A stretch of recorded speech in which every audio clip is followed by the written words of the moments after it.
Meeting is being recorded. Welcome back to the channel. If you are curious about outbound marketing, you want to know what it is and how to use it and what it's all about, you have come to the right place. Today, we are talking all about outbound marketing. With me again today is Nate Grossman, marketing consultant, and I'm Simone Henry, marketing consultant. And even though I don't have my name up on my Zoom thingy, but so today we're gonna. It's all about outbound marketing. What is it, and how do we use it, and how to make it work for us. Nate, where should we start? What is outbound marketing? Is that where we should start? Because a lot of people don't know. I mean, that's probably about as good as any place, really, So, always helps to have a definition so that we're all working from the same spot, I guess. Absolutely.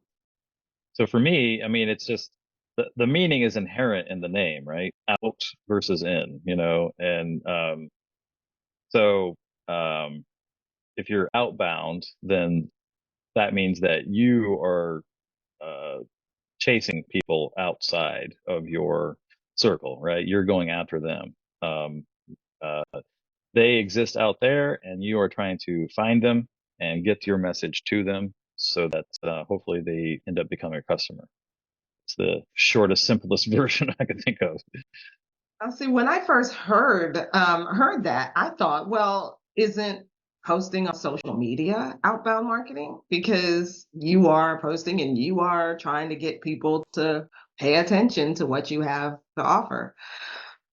I What's the mean, difference between it, outbound and what people do on social media? yeah, I mean, I think that there's some gray areas, you know, um, because yeah, for sure, if you're posting on social media, then I guess the main difference there is if you're posting on social media, you're not posting it to an individual specifically, right? Uh, And so this is in my mind how I'm imagining it. An outbound um, approach would be like if you have the individual's email address, for example, through and you're going to do an outbound cold email um, approach, for example. If you are posting to social media, however, you don't have that individual that you're targeting necessarily. You're creating content, and that content lives on your social media channel, and that gets into content marketing, which is related more closely to inbound marketing. So you put it out there, you create content that's helpful, valuable, that people want to read about and to use, put into action, and then just kind of wait until they come to you. you know, okay. um, So you're waiting for them to respond. You're putting out content. You may be advertising, TV, radio. You may be doing some um, lots of these different activities. But if you have to wait for them to come to you, and you don't have their contact information to speak to them directly, that is more inbound marketing. But if you have their contact information and you can speak to them directly, then that's more outbound marketing. well, yeah. I mean, that's what like that's where I'm saying like it gets kind of gray, because if you think about it, advertising is a form of outbound, right? And but you're not necessarily targeting the individuals there either, and so it's kind of like a mass approach, which the same thing could be said for social media. You know, it's a sort of a mass approach to people, and so this is where I have to put my foot in my mouth, I guess, and say that social media could also be considered a form of outbound. Mhm. Excuse me. Yeah, yeah, yeah, it could be a form of outbound, right? Because it is that mass appeal because social media is one to many, approach. Um, so yeah, but content marketing, you know, um, I guess maybe the difference there is like paying for it versus not paying for it. Oh, okay, Maybe that's the crucial difference. okay, Advertising, you're paying for it. You're paying to get that one to many right, approach. Whereas on social media, you're not, it's free to do that. To post something, it's free to create the right, content. And then that could become like an evergreen channel for people to get to you, which would become an inbound approach. right. So But then then you can also pay for social media to ads. pay for social media ads, which becomes which is more targeted. So it's a little closer to having the contact information, um, without, but not exactly. Um, but you are paying for that outreach. And so that Yeah, becomes more outbound, even though it's on social media. yeah, yeah. It can get confusing here. Like so just my list of things that I have here for outbound, just as examples: TV advertisements, billboards, telemarketing. So that'd be like examples of traditional forms, and even direct mail could be considered a traditional form of outbound marketing, right?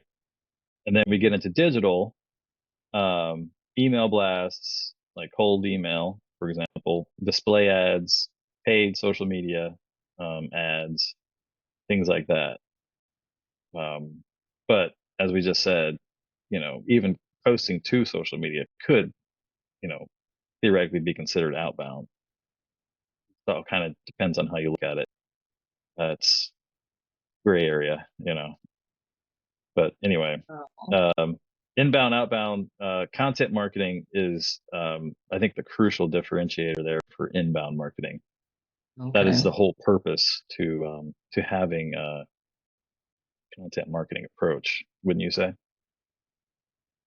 Yes, you're sharing your knowledge, you're sharing expertise, you are sharing inspiration, you may be entertaining people, and you basically wait for them to respond to you. And so you're waiting for them to recognize and to, the light bulbs to come on and go, oh, you're my person. You're the expert that I need, and for them to reach out and take you up on your offer, or take the action Yeah. that you want them to take. Yeah, and I think maybe this goes to, maybe we can like start to talk about like the direction of the communication and maybe how Mhm. that determines whether it's inbound versus outbound. So, if you are directing the communication out to your audience, maybe that's the crucial differentiator there versus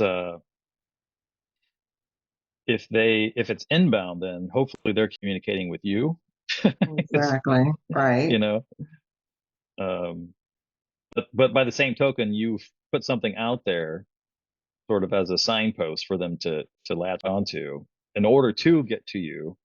So You know, can we say we know a couple of guys who say that the marketing industry has these definitions and these ways of advertising themselves that confuse people and confuse the general public, right, into thinking that that marketing is just this or that or this thing. But and we could talk about this later, but you and I know, and they've been teaching us about how marketing is a lot more than just um, this inbound and outbound. It's more than the advertising. It's more than SEO. It's so much more than than posting on social media, and it's a lot more than content marketing. So maybe that's probably could be part of the confusion, is just the marketing industry is a little bit there. The industry is confused itself about about what these things really mean.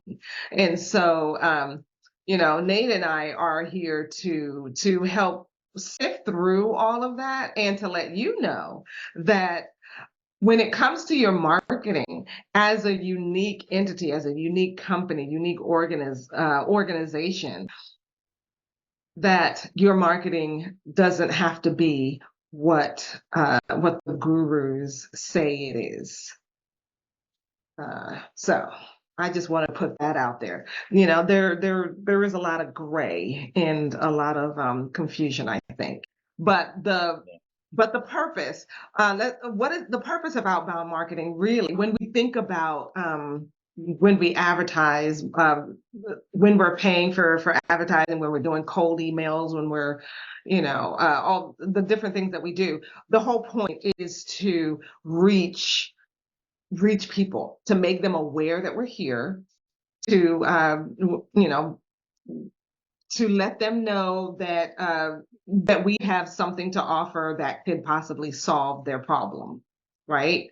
And so so there are different techniques. So you mentioned several techniques of outbound marketing.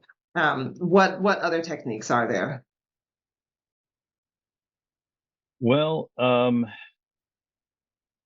mean, there's, I think we've pretty much covered the main ones. Um,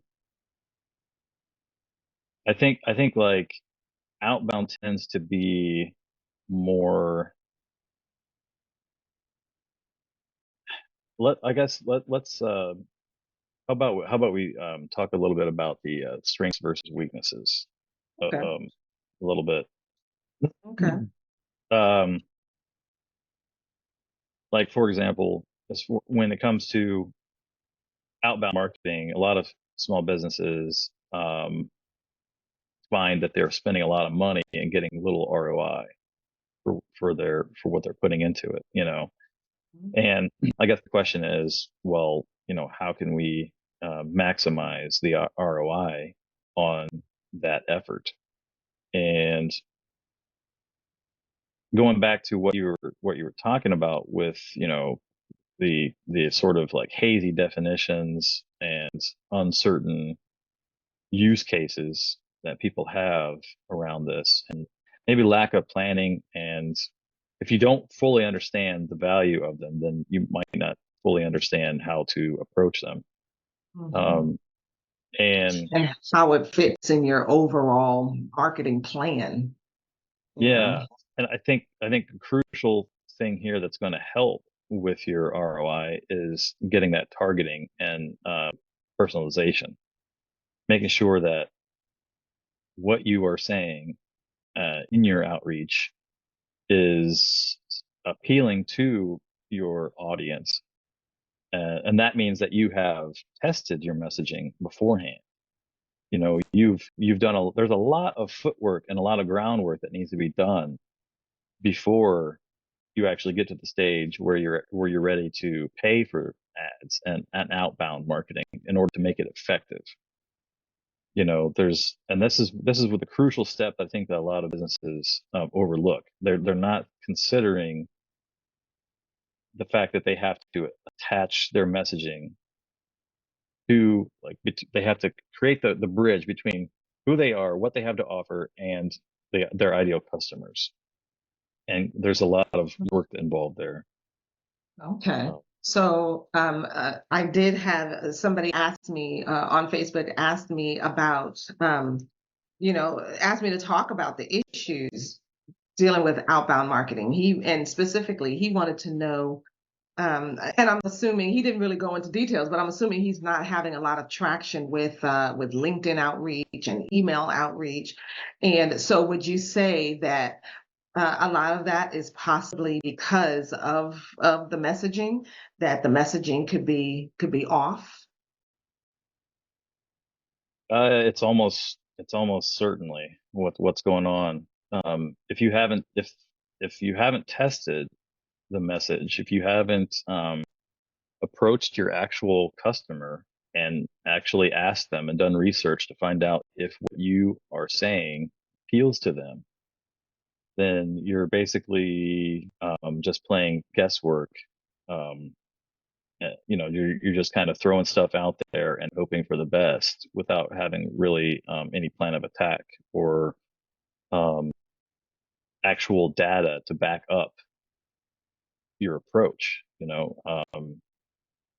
And one of the easiest ways, I'll say easy, but nothing's ever easy. But one crucial, interesting way to go about this is to do what's called validation calls, Mhm. where you reach out to your ideal customer and you just kind of ask them for a little bit of their time so that you can test your messaging. This is what I have to offer. Can I, get to 20 minutes of your time to see if it's actually something that appeals to you? Um, In other and words, do a bit of market research. yeah, do the Speak to footwork ahead of people, time. ask Yeah. them what they want, what their issues are, what their challenges are, what their pain points are, and they will let you know in their language what you should Yeah. say. Yeah. And maybe, like kind of couch the conversation around, well, I just need 20, 30 minutes of your time. And as a thank you, I have this thing of value, whatever it is. And so what I'm using is, for example, a LinkedIn optimization, LinkedIn profile optimization document that gives tips and tricks on how to optimize your LinkedIn profile. And, it's something valuable. I make it once and I can give it out to people for free, no problem. Um, they give me 20 minutes at a time and I help them improve their LinkedIn profile. So, Absolutely. Absolutely. yeah. So that's fantastic. So that could be part of the one of the biggest reasons why your outbound marketing is not working. Uh, so where should we go from here? So we talked about the issues. We talked about like what types of tactics you could use for outbound marketing. Um, but we talked about it just being a piece of the puzzle. What else have you got? Like, Well, I think there's some other issues that people okay, often find with outbound. okay, Um, for example, they have difficulty measuring the effectiveness of their mm, outbound, and um, I guess marketing analytics tools can come into play here and be very useful. There's an endless array of analytics tools available, so it can yeah, be overwhelming sometimes to kind of figure out which ones to use. And some of them, you know, more or less effective depending on the situation and what you're trying to accomplish. You know, if, for example, you are doing an email outreach campaign, for example, oftentimes the CRM or whatever the email platform that you're using has analytics built into it that can show you the open rates and the click through rates and things like that. And there are certain benchmark benchmarks that you kind of want to aim for with when it comes to email marketing. And it can be dependent on the industry, but generally speaking, an open rate of 30 to 40% is considered pretty good. Um, and I think if I remember correctly, maybe I don't know if you know Simone, but I think that a good uh, click to open ratio is something along the lines of, I think it's like 7 to 16%, somewhere around there is pretty considered pretty good. Um, and I mean, you can you can do just a basic Google search to find some of those benchmarks, but that would be a first place I would start for email marketing. I don't know, like when it comes to LinkedIn, uh, that's another beast. You know, they kind of have their own. If you're paying for premium, they have their own analytics built in there as well that you can use. So that's pretty handy. But if you're looking at things like, web traffic, for example, one of the sort of standard tools to use there would be Google Analytics, GA4, which a lot of people have mixed feelings about. you know, um, GA4 replaced, Universal Analytics here sometime last summer, I think it was. And so people have, there's all kinds of um, courses on, Udemy and LinkedIn that show you how to set up, and even Google has its own analytics course on how to set up analytics. Um, but there's other tools that make it easier if you have a WordPress website, for example, and you use Monster Insights. That helps you set up your analytics um, for you. So that's pretty handy. But yeah, anyway, So basically, what we want to do is to look at the numbers and see, yeah, rather than and make our decisions based on the numbers, on whether it's working or not working, rather than on our emotion. I was working with a client recently, actually, on his funnel, and I wanted to have him test, just do a split test. And an A/B slash or a split test is when you test, you may be testing an ad, or you may be testing a web page or a funnel page, one against the other. And what happens is you send traffic to both. 50% of the traffic goes to one page, and 50% of the traffic goes to the other page. And the one that converts best, that has the highest conversion rate, looking at the numbers, that's the one that wins.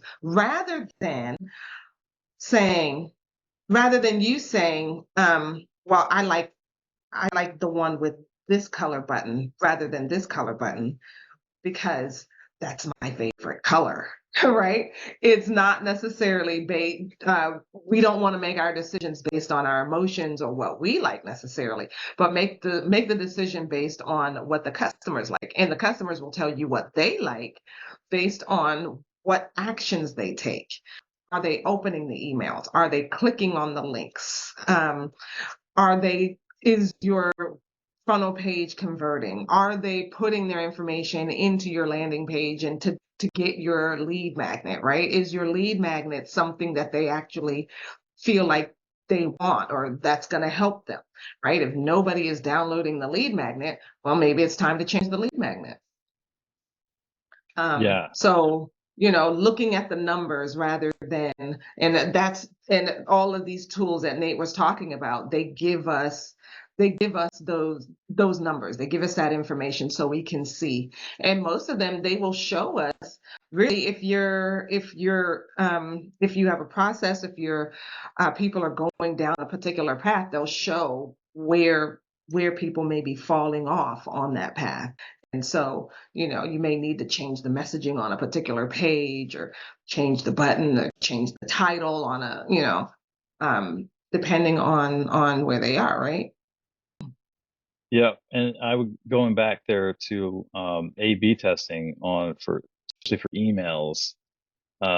You really only want to change one or two things when you're doing that. Just and you have to document what you're actually changing and making sure that you're keeping track of it, so so you don't start to get confused. But the Why two you need a things that marketing people, consultant, people, because you're probably yeah, not going to do this, right? You're busy running your business. This is why you need a marketing consultant. We help you with this kind of stuff. Okay, go yeah, ahead, Nate. the two things that people that you want to test on emails are the subject line and internal links. Um, and the subject line is crucial there's a whole science out there about this, and this can be this could start a hotly contested debate, but you know, from what I understand, Beehive is one of the famous uh, um, e-newsletter creator platforms, right, out there. They do a market research uh, study every year, and they put out the results at the beginning of the year. And from, if I remember correctly, what they said here this year was they did a research on the length of characters in the subject line Wow. and how that affects the open rate. And so they found that anything more than 45 characters total, including spaces, there's a dramatic fall off in the open rate of an email, for example. So basically, keep it less than 45 characters. You know, Wow. um, Wow. they've yeah, and this is like they've done. They have. I think that they claimed that they sent over 1 billion emails last year. So this is Oh, from extensive yeah, research and that's a good sample study. size. Yeah, Billion emails. That's a good sample yeah, size. yeah. So I'm gonna listen to what they have to say, I guess, as far as that's Yeah, concerned. But and then like your internal links, if you want people to click on things internally in your email, having fewer links tends to help there. Having fewer calls to action, making their choices, making their choice less difficult. That's yeah, that's the thing there, and you can test that. If you want to include all the links that you want to include versus let's just pare it down to maybe one or two and see what happens. right. For example. Now I've tested this. If you send a lot of links in an email, it can be flagged as spam. So that has Yeah. that has happened to me because Yeah. I didn't have my whole portfolio on a web page or something, and somebody Yeah. wanted to know like, what did you do? What have you designed? And I sent them a bunch of links, and it just kept bouncing back as spam. Oh yeah. So I got it down to like 3 links, and then realized, you know what, you need to put your portfolio up on a web page, Yeah. and then just link to that one link and send them there, and they can see that portfolio. But so yeah, lots of links can be flagged as spam. Another thing too, um, what you said, Nate, one link. It's almost like the whole funnel process, right? Um, in every step of a funnel, generally you want people to be taking one action, and you want to focus them on that one action. If you have too many choices, all that does is confuse people, and they don't know which one to do, and so they check out. You don't want them to check out. You want them to, either go this way or this way. So most of the time, in especially like in my in emails where I'm trying to to get them to take an action, get them to complete a sale or go to my website or do something, I usually just include the one link, and maybe that one link a couple of times, or set it off where it's separate from the paragraph. It may be a button, it may be just on a line by itself and it's bold, so that they know this is a link that you click, and it draws the eye directly to that. So yeah, So it's anytime you can reduce friction and make it easier for them to make a decision, it's going to vastly improve the outcomes that you're looking for, and it's going to make your absolutely, reader appreciate you a lot more. So, absolutely, absolutely. We want to um, avoid the airport terminal sized, you know, what do you call it? The cereal aisle with all the cereal boxes, and I don't know which one to pick, right? exactly what I was You thinking. know, Decision fatigue. This is a real thing. Decision exactly. fatigue. And Yeah, there are certain people, companies, brands that put this to their use, knowing that basically you won't have the willpower to make the decision every time you go in there because you're overwhelmed by your choices. It's just easier to choose the brand that you see most often in that case. Yeah. So that's why they just litter the shelves with all these different variations, occupying as much space as they can, and it's a real thing. It's a Can be overwhelming. Absolutely. Absolutely. there was So, a real quick anecdote. There was a guy, I used to work in international sales, and one of our visitors from Saudi Arabia came over and was absolutely blown away by the choices of cheese that was available in the dairy aisle, and so they really had a fit about that, and that was the one thing that they always brought up whenever we visited them again. Like the cheese choices. yeah, you Anyway, don't want to do that to your prospects. yeah, Um, Usually just the one choice, yes or no. And yeah, we don't want to overwhelm them. They say a confused mind does not buy. You want people true. to buy, Yep, so you don't want to confuse them. exactly. Get them all busy. What they used to say back in the day, dazed and confused. You don't want them dazed and confused. Yeah. The last thing I had on my list for Hmm. possible struggles with outbound marketing is increasing consumer resistance. And so Mm, basically, people are getting sick and tired of all the outreach, outbound stuff that people are doing, the ads, the emails, the whatever, you name it. There's a lot. People are using this. There's a reason people use it because it's still effective, but it's still, it's annoying the consumers.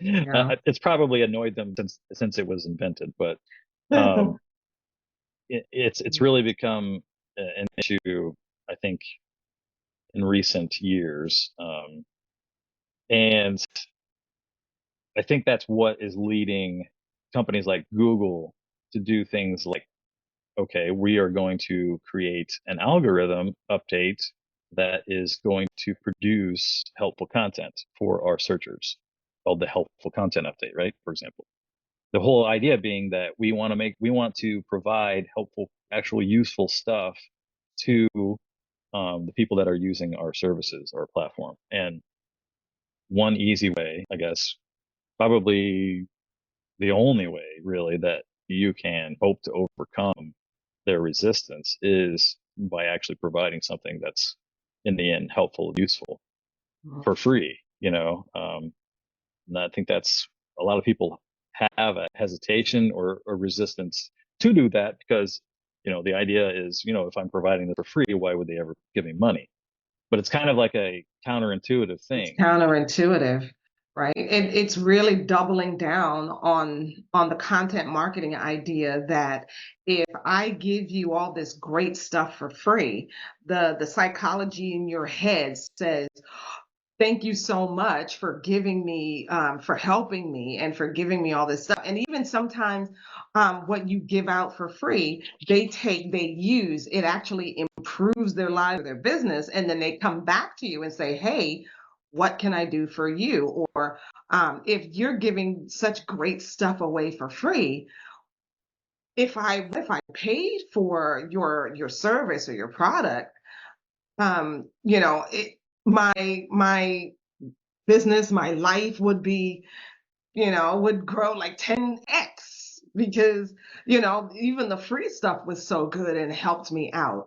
So, yeah, that's part of that the whole idea of the content marketing. It helps you first. Who is it? Somebody said, I can't remember what quote this is, but what's his name? Myron Golden quotes this all the time. He says, prove to people that you can help them by actually helping them. And that's partly of what content marketing does. Um, and in that way, so rather than just coming at them and saying, "Hey, buy my stuff, buy my stuff, buy my stuff," I help you first, And then I prove in helping you, I prove to you that yes, I can help you. Yeah, and there's this thing called the reciprocity bias, where if you are giving something to somebody, they feel obligated to give you something in return. So the idea here, and I think Alex Hormozy talks about this, you have to give more for free than they could get if they paid you. And it's almost like this this point where you've given so much, people are like, okay, take my money. I I can't stand it anymore, Like, Exactly, right? You get them to a point where they're like, okay, what do you take? Credit card, cash? What do you take? yeah, I'm giving you my yeah, money, you know, yeah, um, which is a great place to be. yeah, Which is a yeah. great place to be because that means that you proved that you can actually help them. hmm And you have something of value, and they know that, and so Yeah, you know why not? They feel obligated to give you something in return since you've helped them. So absolutely. I think another thing too is that targeting. Your targeting has to be really good if you're doing outbound. If you're not necessarily relying as heavily on your content, but you're relying on reaching out to people, maybe the content on the after you've reached out to them, like say with the cold outreach. I spoke about this on our last video. This tool that lets lets me see who's visited my website and who's searching for keywords that I want to find people for. And I get this list of people, and when I reach out to them, I'm talking to them based on what they already have said that they are interested in and that they want. So I build my content. I'm reaching out to them directly and I build my content around the fact that they are searching for this particular thing. And um, so then my content isn't necessarily shouting into the void, it's reaching people who are interested in that thing, whatever that yeah, thing happens to be. yeah. I mean, if it's just another tool that you can use to help segment your audience and to fine tune your messaging to the people that you are reaching out to in your outbound efforts. And this may be outbound cold email, but you know that these people are interested in this particular topic. And so the subject of the email is going to be geared around that particular topic that they're interested in, which increases the likelihood that they're going to respond. Going to Um, pay attention and respond. Isn't that yeah, what YouTube does, right? You click on a video, you watch a video, YouTube says, oh, this person likes this topic. And so they feed you more, they suggest more of that type of video, that type of topic, right? So you've already, by clicking on a particular video, you've told them, I'm interested in this subject and this topic. And so they're like, okay, great. Let me feed you more of that. Next thing you know, you're down a very deep rabbit hole, but but you um but you respond by clicking on more and more of those videos. I've done that a lot lately. I've been watching these kind of some videos that talk about like what's going on in the world, but they have a lot of history behind it. What why these two countries are battling it out in a proxy war in this other country, and what the whole history behind that is. Why the people in this country are favoring this side over that side, and all of that. So there's I watched like one of those videos, and then YouTube suggests a whole bunch more, right? And I've clicked on a whole bunch of them.